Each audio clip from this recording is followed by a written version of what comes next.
Look at these quotes from educators, researchers, and business leaders on the importance of metacognition.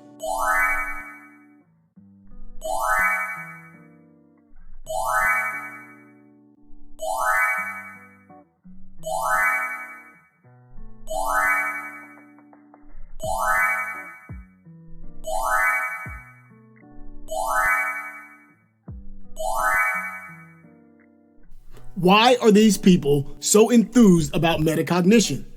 What is metacognition? And what is metacognition's role in academic work? This module addresses these questions. Put simply, metacognitive skills help us excel in knowledge work, school, and in our careers. Metacognition is widely referred to as thinking about one's thinking. This shortened definition may be useful for simplifying the term, but it also limits us from appreciating the fullness of metacognition. Here's a definition that I will use to express the expansiveness of metacognition. Metacognition is learners' awareness and understanding of their internal processes as they interact with people and tasks throughout their learning environments. It encompasses understanding the demands of the learning tasks, recognizing what one already knows and still needs to learn. This includes the ability to strategically apply relevant knowledge and skills to a given situation in the most productive manner. While metacognition can seem complex, researchers have detected metacognitive activity in people as early as 3 years old. By college age, students have significant metacognitive activity to tap into.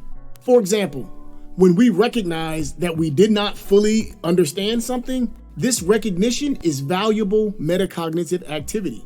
When we attempt to learn something and we enact a particular tactic or skill to enhance our learning, the change was prompted by metacognitive activity.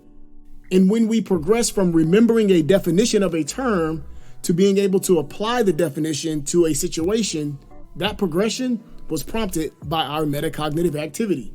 Throughout this course, you will learn how to discern and communicate the specific types of metacognitive activity that you encounter, but that is coming up later.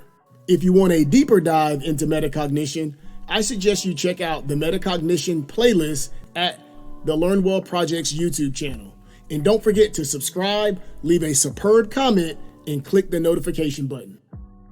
Since metacognitive activity is already occurring within college students, our goal as educators, helpers, parents, and students is to help students move from metacognitive awareness toward metacognitive control. I created this good students to great learner illustration for us to use as a movement map to track students' metacognitive growth.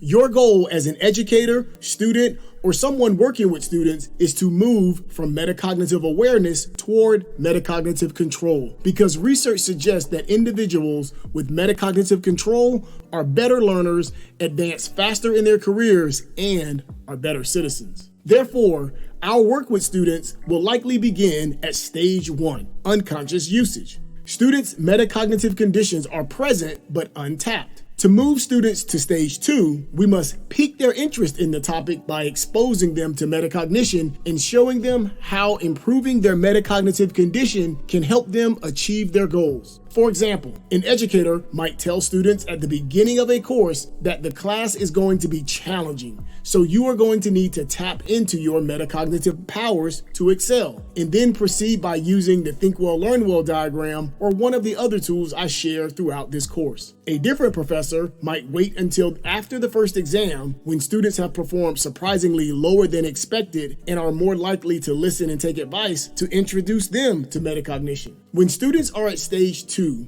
they recognize how useful their metacognitive skills can be, but they still don't know how to use their skills. They are like infants when they discover their hands and feet. They are enamored by these newly discovered appendages, but can't quite make out how to use them just yet. Just in case you are wondering how long it takes to move students from stage 1 to stage 2, research suggests that as little as 30 minutes of metacognitive instruction can accomplish this initial progress. Students need training and feedback to make the significant leap from stage 2 to stage 3.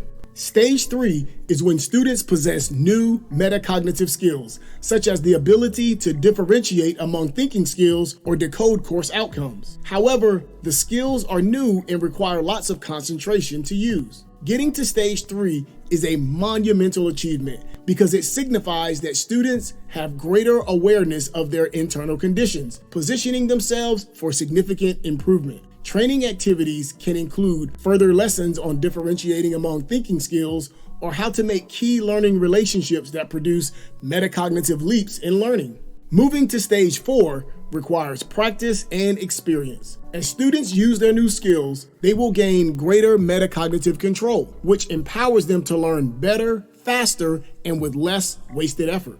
Developing students' metacognitive skills is perhaps the most consequential thing we can do because it makes them more effective learners, more adaptable professionals, and better citizens.